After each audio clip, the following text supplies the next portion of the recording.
sure this is off. I've been on business call.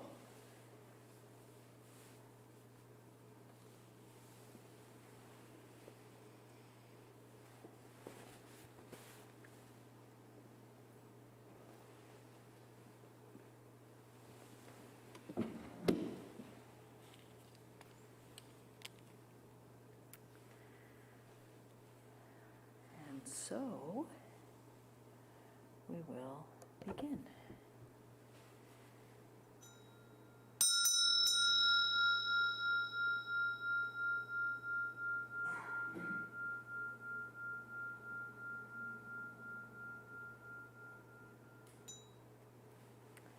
For the sake of all beings, may there be wisdom, compassion, and non-clinging awareness. Can you hear me okay through the mask? Great. I do tend to project rather well.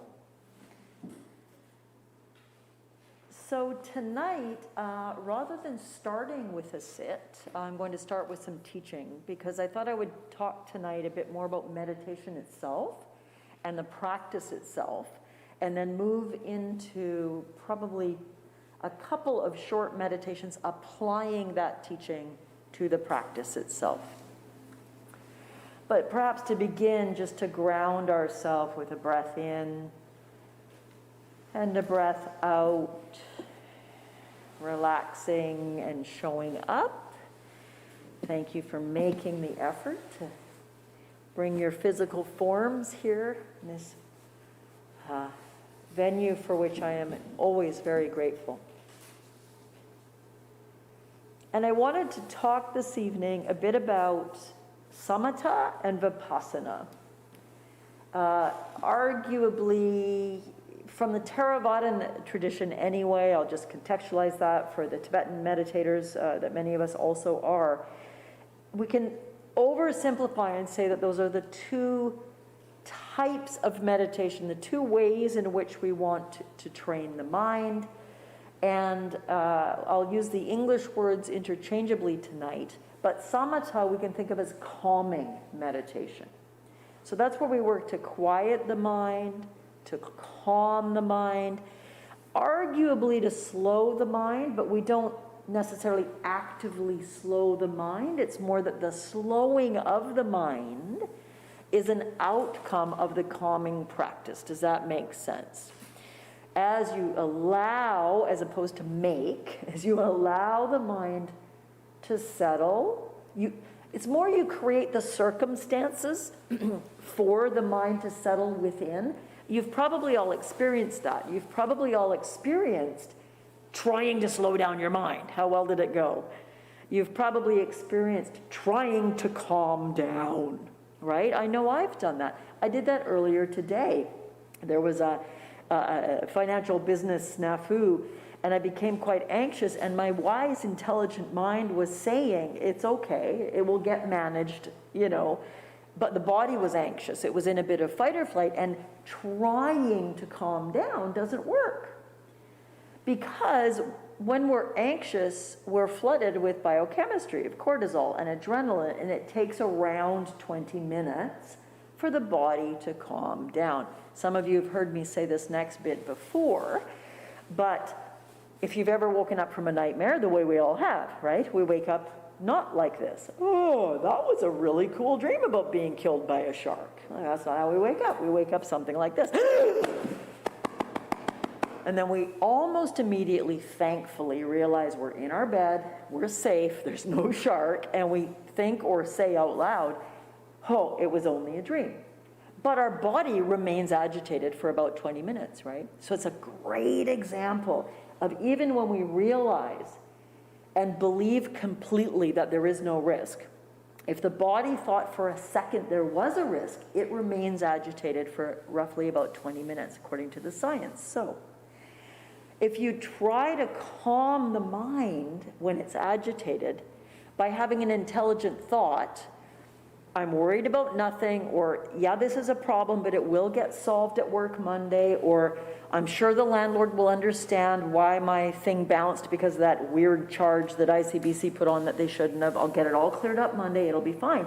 That's an intelligent thought. but the mind doesn't go, oh, okay, then we're good. So shamatha meditation, I want to put forward as opposed to a calming practice, it's more like a practice or various practices that invite the mind to settle and experience the calm, right? So it's not muscling into calm.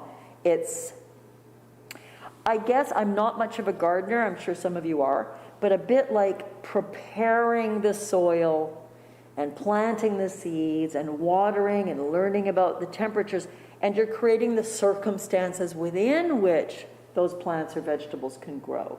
Think of it maybe that way, just as an exploration tonight, that we're attempting to create the circumstances within which calming can grow, so to speak, yeah?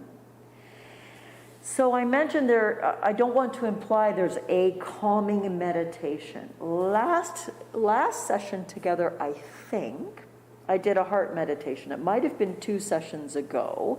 But for example, any meditation on the heart, on loving kindness, meditation on sound, these can all be ways to invite the calming. These can all be ways to cultivate circumstances that begin to allow the mind to hopefully, which is a bit of clinging, I'll admit it, to hopefully settle down some and feel and experience some calmness. Why would it be helpful to have a calm mind? Well, I'm sure you have many answers for that. Maybe I'll fill them in for us. Do you make great decisions when your mind is anxious and pressured? Or do you make better, more wholesome decisions when your mind's a bit calmer? I certainly know the answer for myself. When I feel pressured, or there's maybe 6 decisions that need to be made and there's the phone's ringing, often when we make a snap reactive decision, we look back and say, that wasn't my best decision. Or I don't like the way I delivered the decision, right? With an abrupt tone of voice, an impatient, I don't know, just I can't deal with that right now. I think most of us, if not all of us, would agree that when we make a decision or take an action or speak from a calmer mind, we're a wiser being, yeah? It's like we have access to our wiser self. I think it might be a biblical term, but speak not in anger, something like that, is a great teaching around this sort of idea. That if we're feeling angry, impatient, stressed, distressed, that's a great time to step back, to invite calm. I think one of the simplest life lessons, and a very good one, and one I will admit I don't adhere to regularly enough, is take a breath before you speak, or count to 3, or walk away. Allow yourself to cultivate a little bit of the soil and the water and the seeds that might allow a bit more calm, a bit more wisdom. So we'll practice a bit of calming meditations, and what we may do is dip into a bucket of different practices and just explore them a little bit in a little bit of time here this evening. Calming meditation, samatha, S-A-M-A-T-H-A is usually how it's transcribed from the Pali. There's also a word samadhi, which more or less we can use interchangeably. They're subtly different, but we won't go into that this evening. Calming meditation, samatha.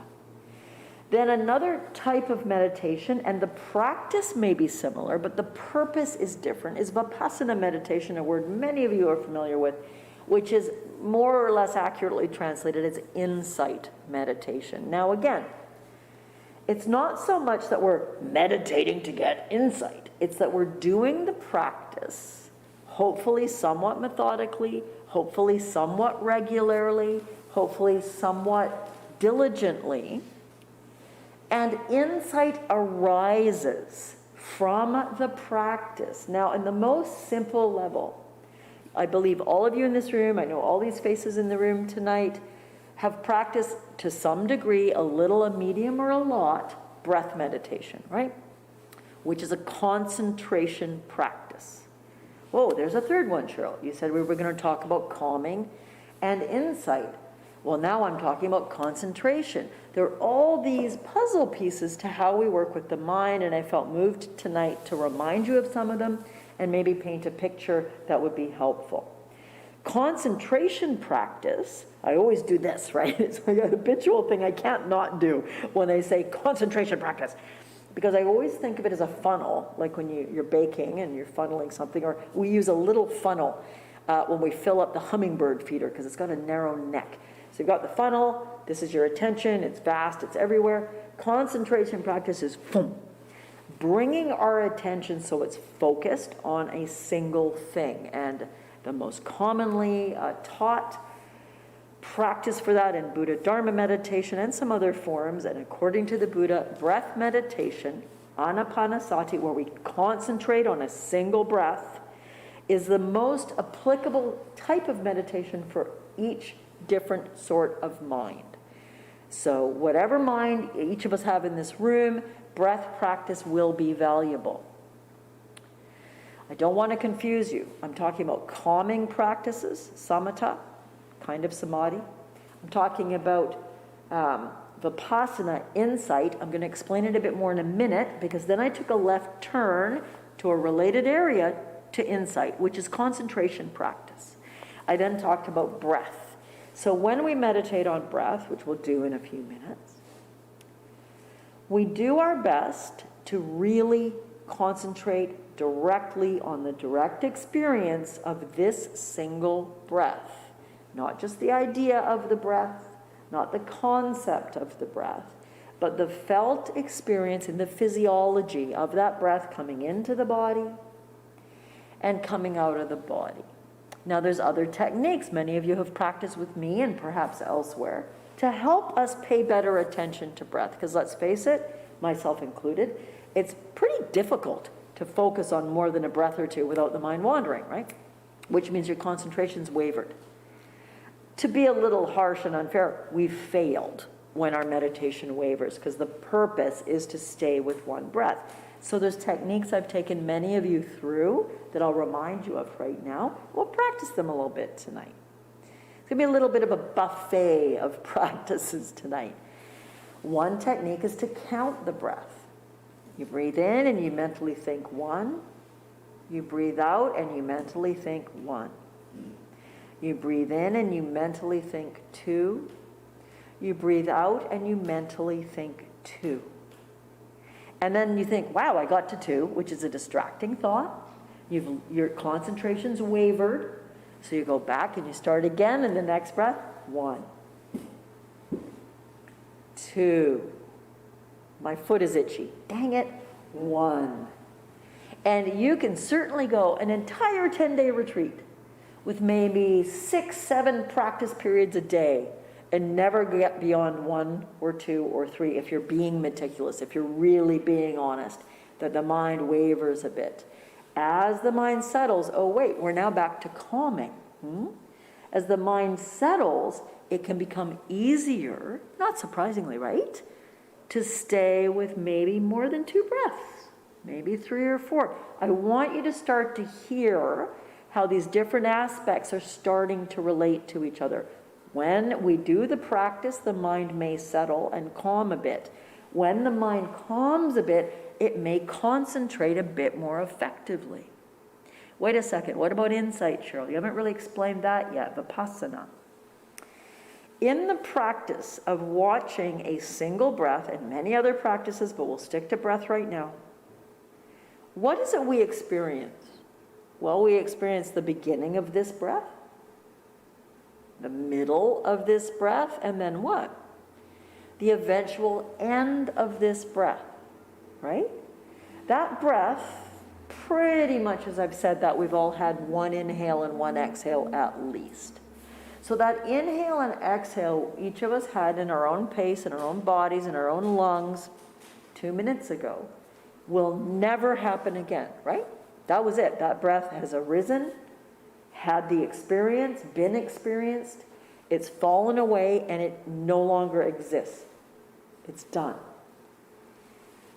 If you were never given any instruction about Dharma, if you were never taught about impermanence, You'd never, I mean, we experience impermanence when a leaf falls off a tree, when someone we love dies, and so on. But if you'd never heard the conceptual teachings of impermanence, and we gave you a simple instruction, Alexis, you're going to go for a month in that beautiful cabin over there, and here's what I want you to do. I want you to make a beautiful breakfast. I want you to do some yoga stretchings. Then I want you to watch your breath for 45 minutes in this way. Then I want you to go for a walk. And then I want you to do another, and so on. Talk to me in a month.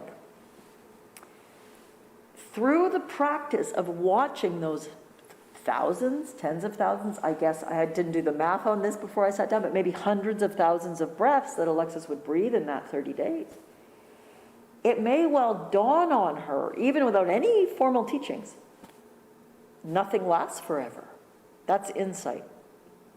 The insight into impermanence would arise for each of us if we practiced without any other support or any other teaching, training, not having read a book on Dharma, by the simple experience of being alive. Because while Alexis was breathing in and out a lot, she was also making a meal, consuming a meal that was now gone, passes through the body, takes another form. She watches birds come and go and leaves come and go, and she accidentally steps on a bug and it came and it went. And through paying attention, all of us would start to wake up to the truth of impermanence and have an insight. And there are times in your meditation journey so far, or in your meditation journey to come, and it's not a one-off, it happens at different times, where you will have an experience that feels pretty substantial, of an aha sort of moment, a eureka sort of moment, where, oh my goodness, nothing lasts. And you have organic insight into the nature of reality. You will understand the idea easily. When I or anybody else teaches impermanence, when you experience it yourself, we all understand it. It's not a very difficult to understand thing, that everything arises. And as I like to quote Fred von Allman, a teacher I had in India, who was a Swiss-German fellow with a thick accent, and I quote him often because it really struck me at the time.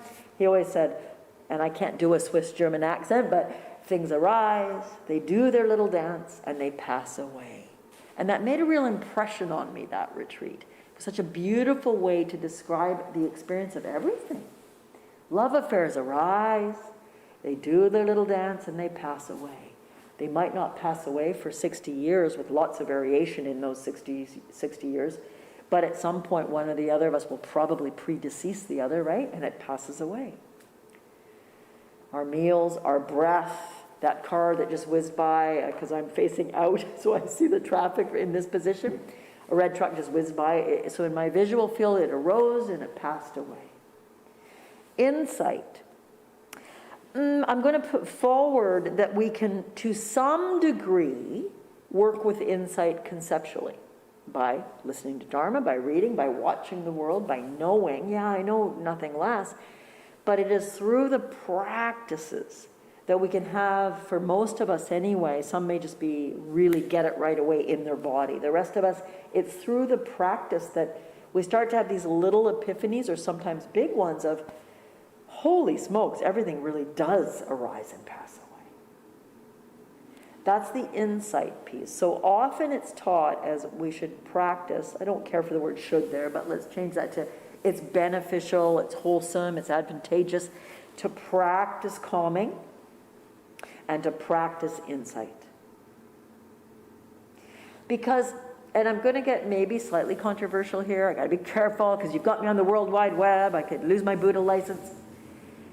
A lot of the time in the West, in popular culture, oh, see, I'm already in trouble. It's like the Buddha police, flashing at me again. In popular culture, in magazines, there's a person saying, I've got this meditation course, it's only X amount of dollars, and all sorts of stuff out there. And some of it's wholesome, and some of it's beautiful, and some of it's well-intentioned. But a lot of what is popularly consumed as meditation now, and mindfulness and relaxation, is focused, I would put forward, pretty much exclusively on calming.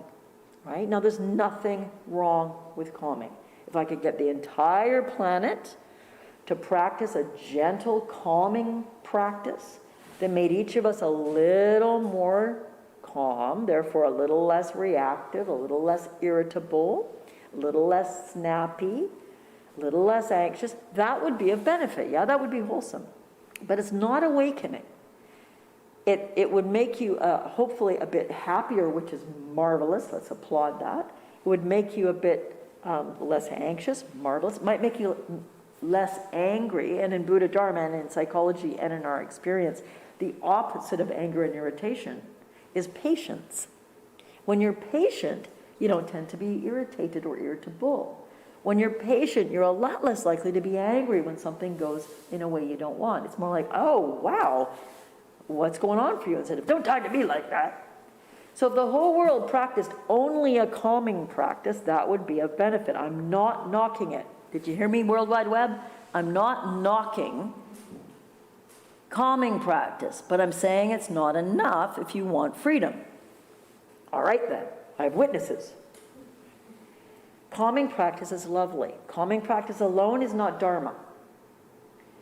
Dharma would be calming and insight. Not necessarily always at the same time or practiced 50-50 or anything that pedantic, but that it is through calming the mind that the mind can pay more attention. It can be more clever. It can see itself caught in clinging. Oh, I'm so agitated if I don't get that object I want. That house I want to buy, the perfect kitten, although I'm sure you will. The meal I ordered needs to be just the way I like it. If I don't get it, I'll be unhappy.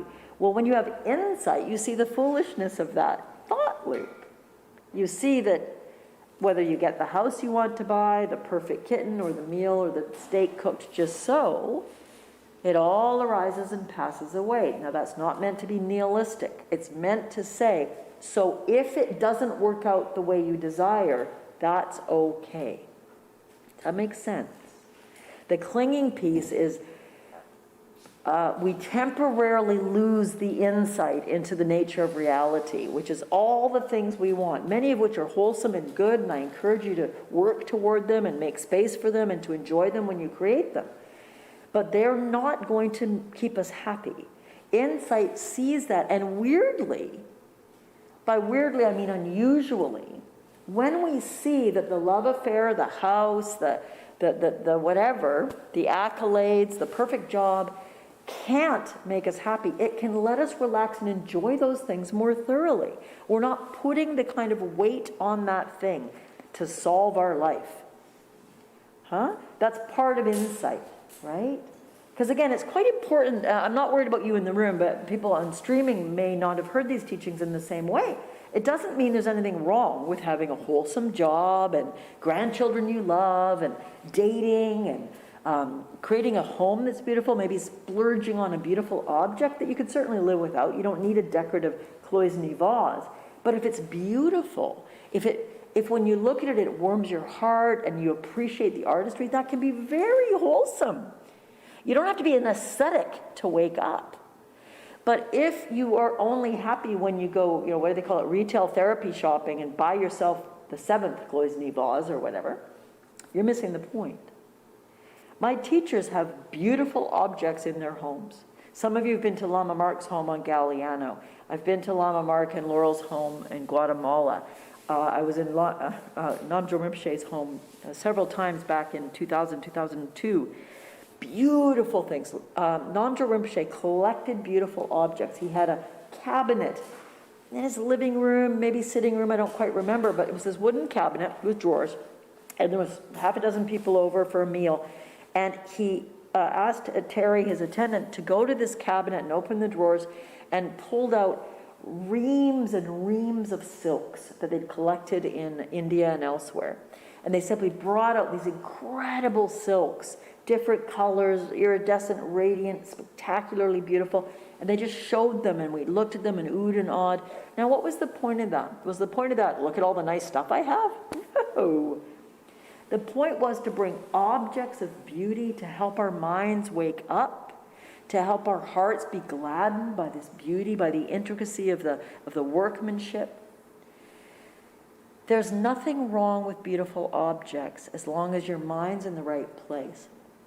I believe I can guarantee you that if someone had come and trashed all the silks, Namja Rinpoche's mind would have been any less happy.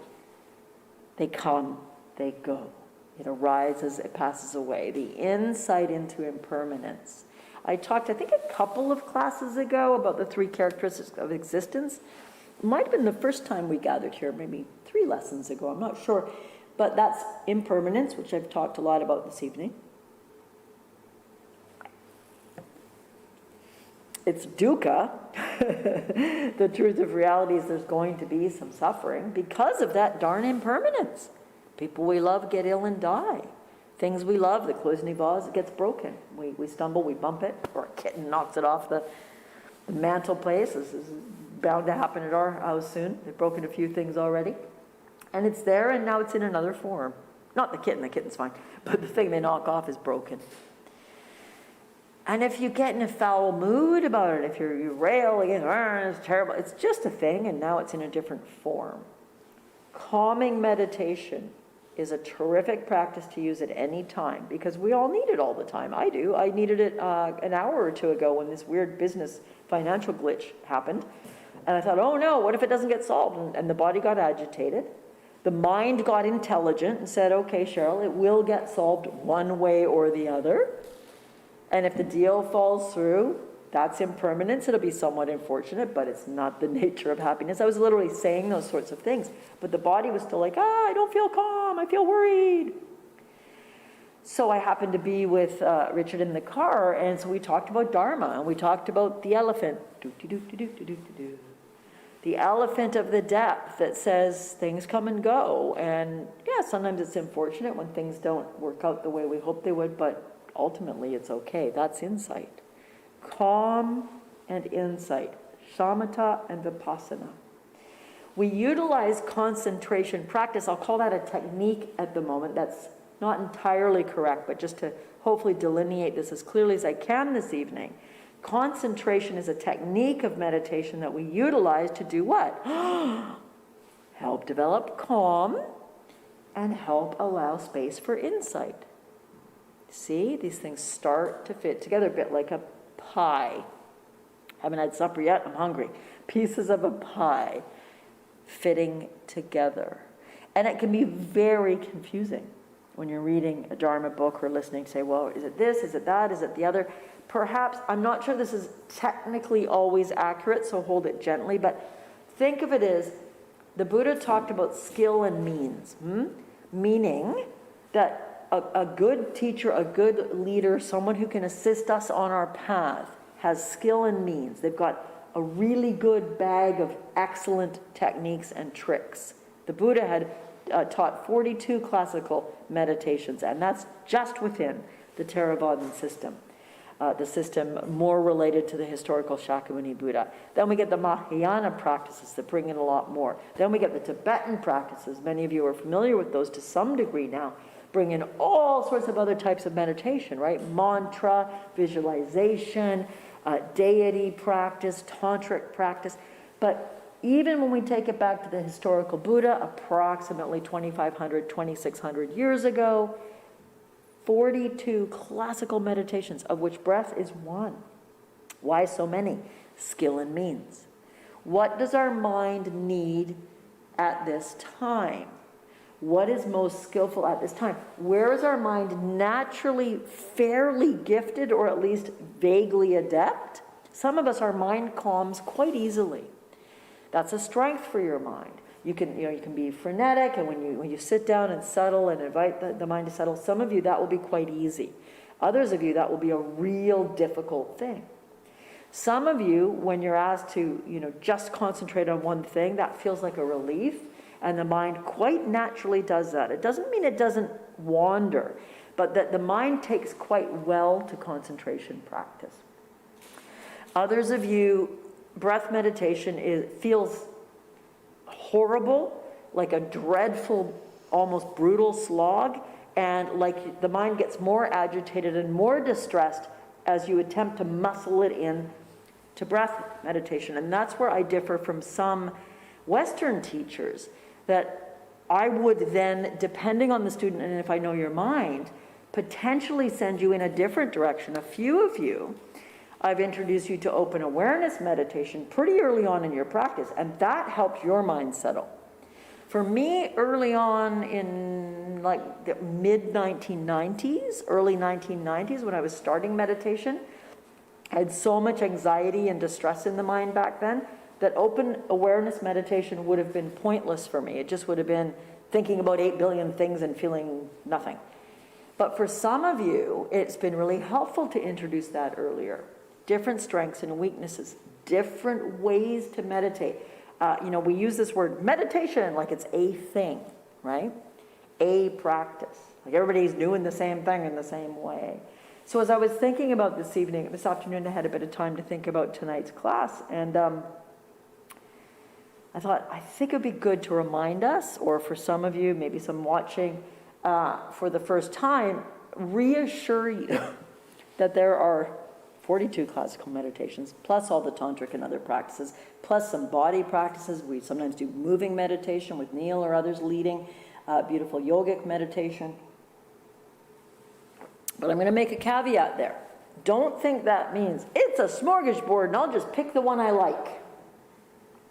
When we do that, because most of us aren't crazy or masochistic, we tend to pick the one that is easiest for us and feels nice. Now, that's not a bad thing. In fact, I might want a lot of you to start there. But like anything in life, I don't know, if you go to the gym and there's one sort of exercise you like jogging, but you hate lifting weights and you hate stretching. Well, if all you ever do is jog, you're not going to develop a well-rounded, flexible fitness. Same with the mind. If we only do concentration, that's not entirely true, but for the purpose of tonight, I'm going to say, if we only do concentration, we might be a really good concentrator, and sometimes people quit.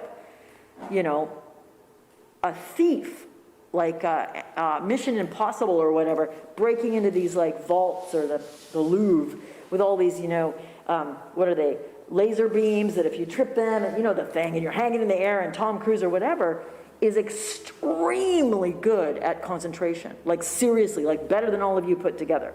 The amount of incredible concentration of a thief to navigate without distraction, locked and loaded on this moment, this movement, this tiny step, to get locked and loaded to crack the code on the safe or whatever. That's incredible concentration. Is that going to help you have a flexible, awake mind? No, but it's going to make you an excellent concentration practice person. Someone doing neurosurgery or surgery on an infant in utero, the precision of the attention, of the concentration, of the specificity, bow down in absolute admiration. But that doesn't necessarily lead to freedom. What do I mean by freedom? Those of you in the room know. But by freedom, I'm speaking in terms of traditional Buddha Dharma, freedom from suffering. So calm and insight and heart and compassion, I haven't mentioned that tonight. But if you're a nun or a monk or a lay person up on the mountain in the proverbial cave, and you're meditating for 40 years, and you can get into the most deep, pristine types of meditative mind, if you can plumb the depths of deep concentration, but that's all you do, you don't understand Dharma. You're a meditation master, and to be rather rude, so the frick what? So what? When's the last time you helped another human being? When did you spread that in any way that was helpful? Not counting that maybe you're super nice to all the animals up there, which I'm sure you would be. But Mahayana Buddhism and Vajrayana Buddhism, and arguably most definitely Theravada Buddhism, these distinctions are a bit political, are about compassion. We start each class with some variation, right? And this is not Cheryl's idea, this is traditional Buddha Dharma.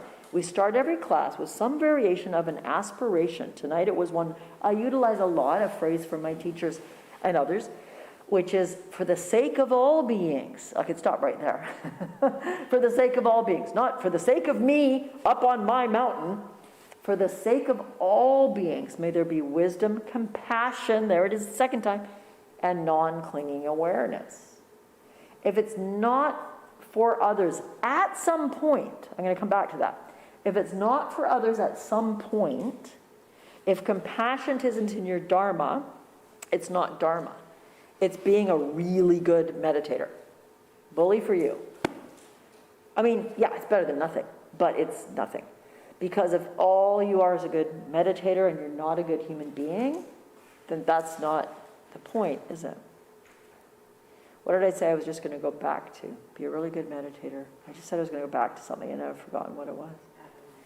What's that? You said at the moment, the being in the... Oh, thank you. Thank you, Alexis. Somebody's paying attention. Apparently I'm not.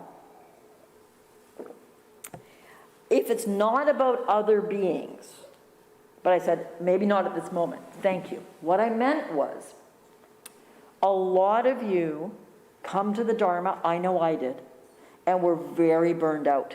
We're very tapped out. A lot of us have healing careers or big families or both. We give to the municipality, to the town, to the clients and the persons you teach, to our families. And we come to Dharma kind of as empty shells, knowing that there's a way to be in the world, that we have a whisper from our elephant.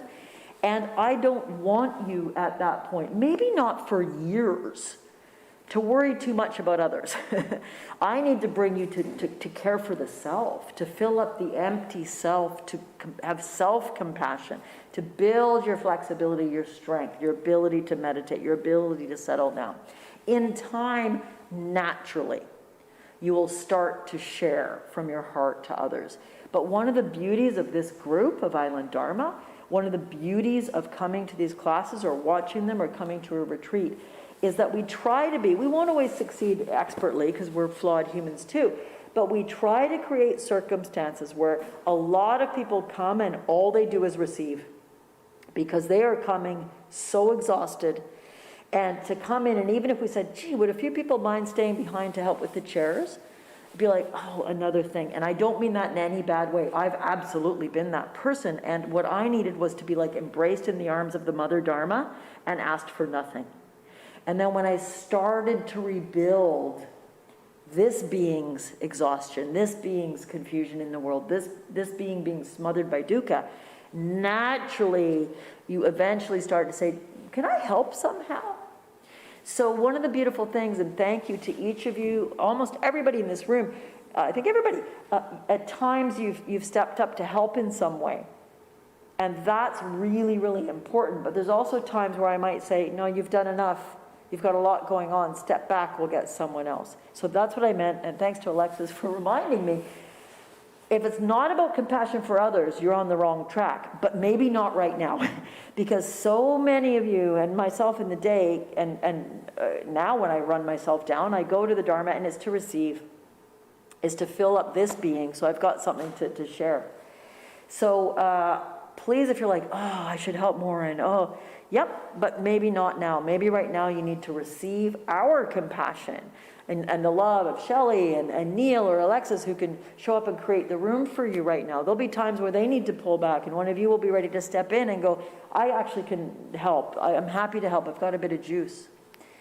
Ultimately, the compassion will arise when we help you with the calming, with the insight, with the support, and being welcomed in.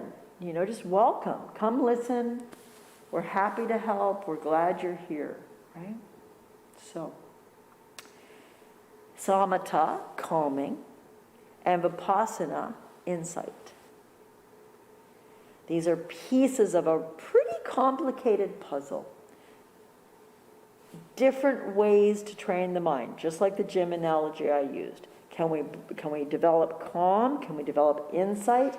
Then, as Namja used to say, for those of you who don't know, Namja Rinpoche, my root teacher from a long time ago, passed away 17, 18 years ago. He used to say, first calm the mind, then wake it up.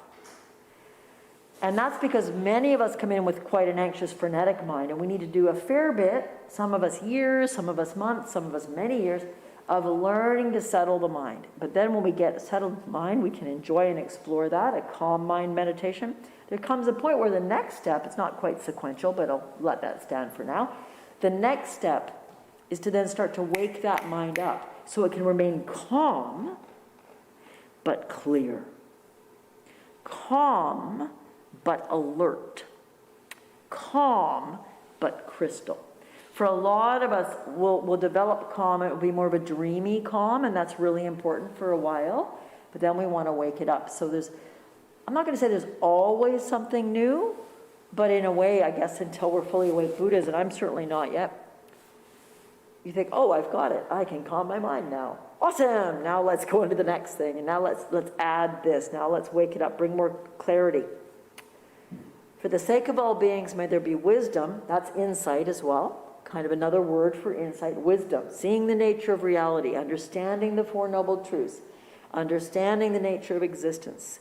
Realizing clinging causes suffering. Knowing our stories are just that, and they don't predict reality, and so on. May there be wisdom, compassion, and non-clinging awareness. How many of you can define what that one is? A few of you maybe can, some of you can't, that's fine.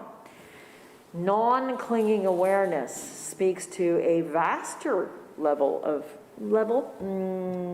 I'll call it level for now, of meditation, the Mahamudra, the Dzogchen, the deep abiding awareness, non-clinging awareness in the nature of reality. That's the big guns.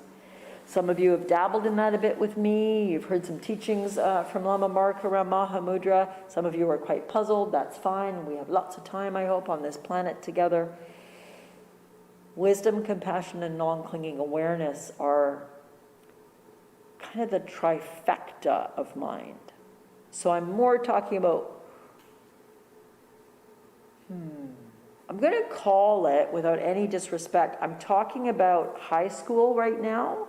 And then there's also graduate school and post-grad and then ultimate. So high school, which is a lofty level, let's talk about calming and insight, samatha and vipassana. Just going to do a time check. Oh, look at me go. Full of beans, apparently. I think that's plenty of teaching for tonight. Now I'd like to, let the rubber hit the road a bit and practice a little bit. A couple of different practices for maybe 5-10 minutes each to begin to taste this, to begin to explore it. Because as I said off the top, good luck trying to calm down, Good luck. I will have insight now. We're going to till the soil. Huh? We might plant some seeds. We'll consider the seeds planted by the talk. We're just going to till the soil, maybe sprinkle some water, and just allow. Richard and I rather badly tried to grow some vegetables this year. Apparently our gardening style is benign neglect and forgetfulness. So there's the soil's there, and we put plants in there, and we water it for a while, and then we kind of forget for a long time, and then they grow, and then we forget to pick it, and then there's this lovely chard, and then the next time, because we ignored it for a week because we forgot, then it's all brown and nasty, and we were like, what was that all about? So don't do that. We started off with a bang. Mainly Richard did a lovely job of the pots and the soil and the plants, and then we just kind of got busy and distracted. Sound familiar? And we didn't reap the fruit very well. And then, of course, as you more experienced gardeners well know, there's a real sweet spot right when the strawberry's ready, when the bird gets it. You left it another day so it would be just perfect, and then dang it, some critter more wise than us got it. We had a few of those as well. So we will prepare the soil, and maybe we'll do a slightly better job than me as a gardener, a delinquent gardener. And when we notice ourselves delinquent in our meditation, well, we kind of sat down and got a posture, that's maybe the soil, but then we kind of went, it'll take care of itself. We'll go water. So now you can let all of that go, all that concept, trust some seeds are in there. You can go back and think about the talk on your drive home if you like. That would be really skillful. But for now, take a relaxed, comfortable, alert, not too slouchy posture. You don't have the best chairs, so do your best with what you've got. I've got a nicer chair somehow. These ones are quite nice. It's too bad there aren't more of them. The back's not bad for meditation on this one. And we'll start with a bit of calming meditation. And there's multiple times. So I'm going to kind of just create a bit of calming for us. It's not the definitive calming meditation.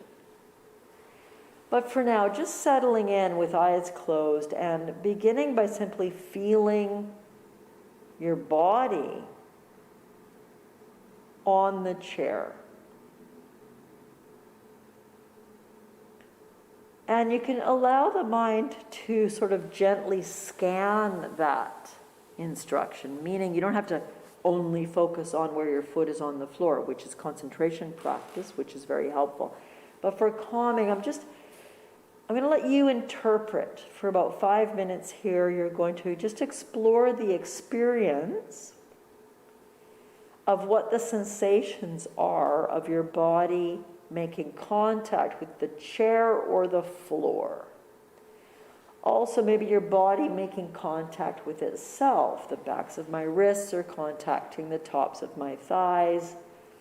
My left foot is tucked under my right knee. So just explore, let the mind in however it wishes, but not at a really fast, jumping around pace. Simply explore the experience of the body touching something, the floor, the leg of the chair, or other parts of your body. I'm going to move into silence for about 5 minutes. We're going to explore this as an invitation to calming.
And remember, we're exploring creating conditions to invite the mind to calm.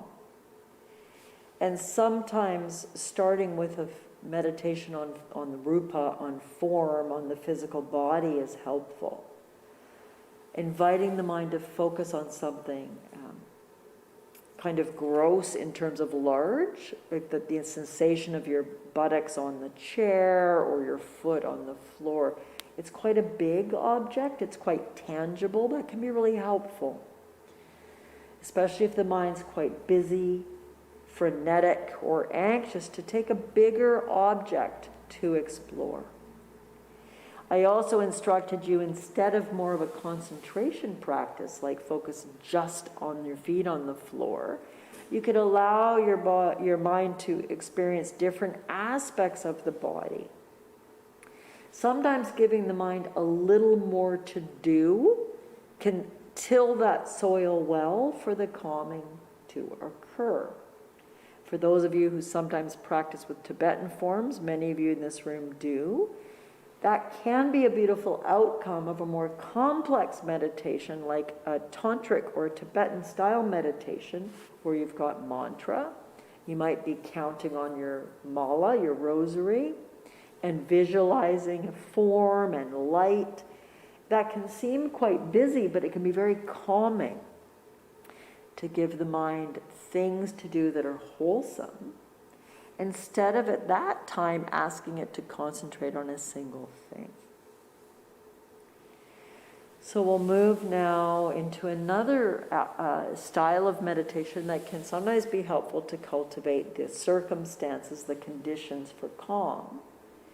And we'll practice a little bit with sound meditation. So with your eyes closed, just as you are, I invite you to take as the meditation object sound.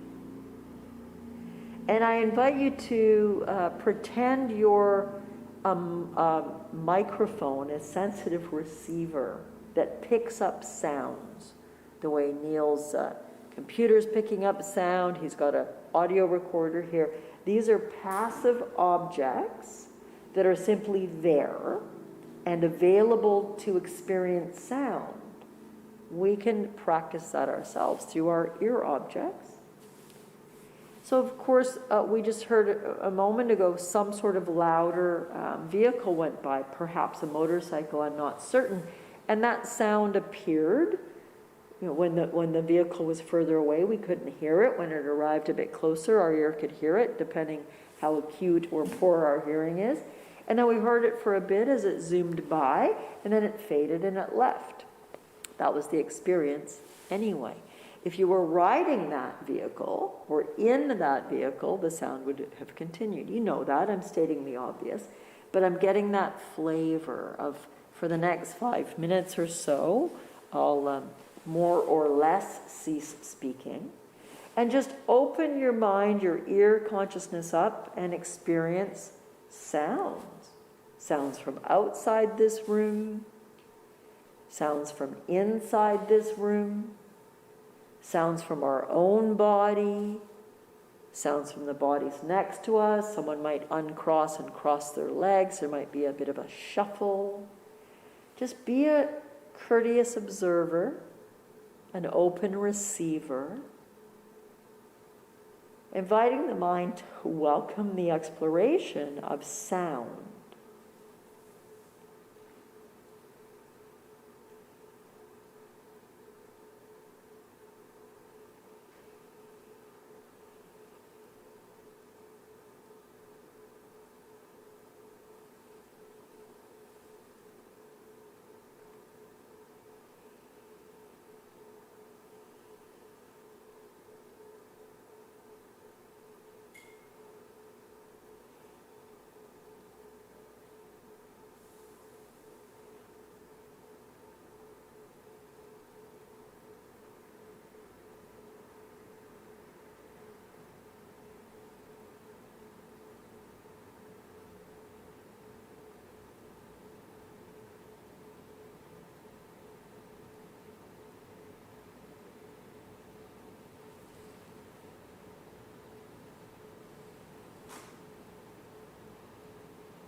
And a receiver in a sound studio doesn't prefer one sound to another. So if you're finding yourself getting lost in one sound and not attending to others, just open your ears and allow all the various sounds to register.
And now moving to explore for a few minutes another practice that can be helpful for calming. Simple heart practice, imagining a small ball of rose pink light in the heart. And for a few minutes, just imagine that warm, healing light. And imagine breathing in to that warm pink light in the heart center on the in-breath. And breathing out from that warm pink light in the heart center on the exhale. And practice that way for about 5 minutes.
Breathing in and out from a warm, healing light of loving kindness in the heart.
And then for the last mini exploration this evening, I invite us to move into a breath concentration practice, cultivating the circumstances, the conditions that can help insight arise in the most simple way, not easy, but simple.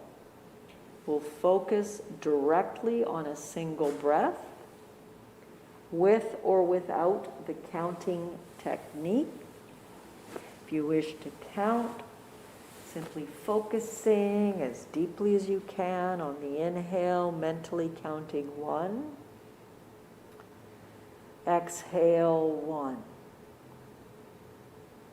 Inhale 2. Exhale 2. As soon as the mind wanders, is distracted by sound or a thought or a plan or a itchy nose, then you begin again at 1. The counting technique is helpful for some of us and distracting for others. So if you try it and it doesn't assist you to concentrate more specifically on a single breath, let it go and simply focus on the sensation of breathing in and breathing out. Those of you watching that are not familiar, it's often suggested you focus on the nostrils and the sensation of breath coming in and out of the nostrils, or at the diaphragm or heart center, you may feel some up and down as you breathe in and out, or the belly. Pick the belly, the chest, or the nostrils, with or without the counting technique, and concentrate as tightly as you can on the experience of the single breath. Then repeat. 1 breath is all the easiest meditation in the world. You simply meditate on one breath, that's it. And then you repeat. And we'll practice that way until the bell.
And we'll close with a dedication of merit, another way to remind ourselves of generosity, of compassion.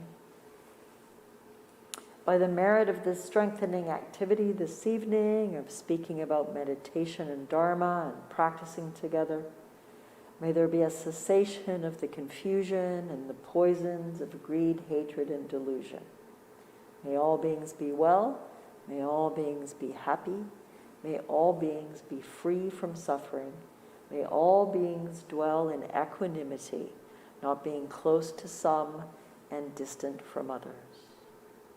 Idang te punyakaman asawakyong hotu. Idang te punyakaman asawakyong hotu. Idang te punyakaman asawakyong hotu. Sabe seta sakita hongtu. May all beings be well and happy.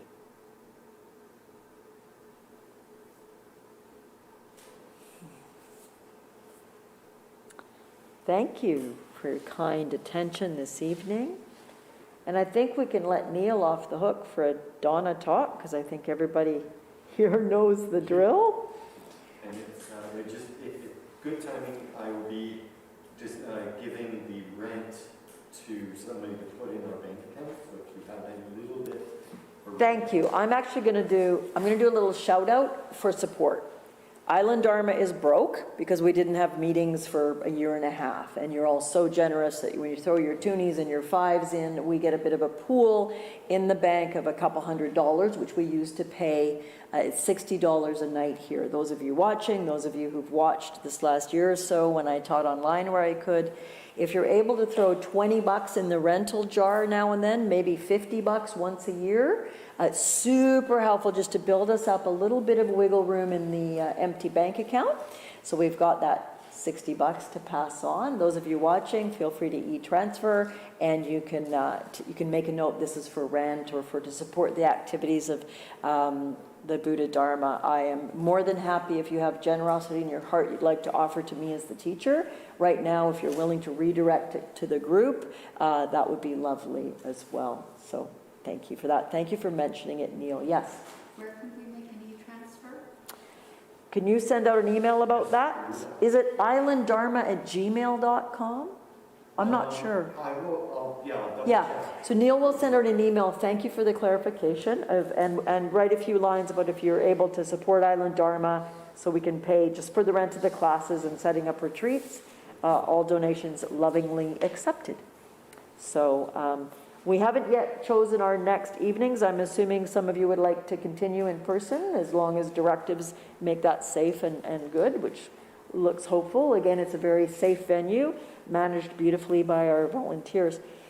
So we'll announce some more dates, probably in the next couple of days, in the next 3 to 4 Mondays. I'm pretty certain I can come teach at least 2 of them. Just let me go look at my schedule. I'm thoroughly enjoying being in person.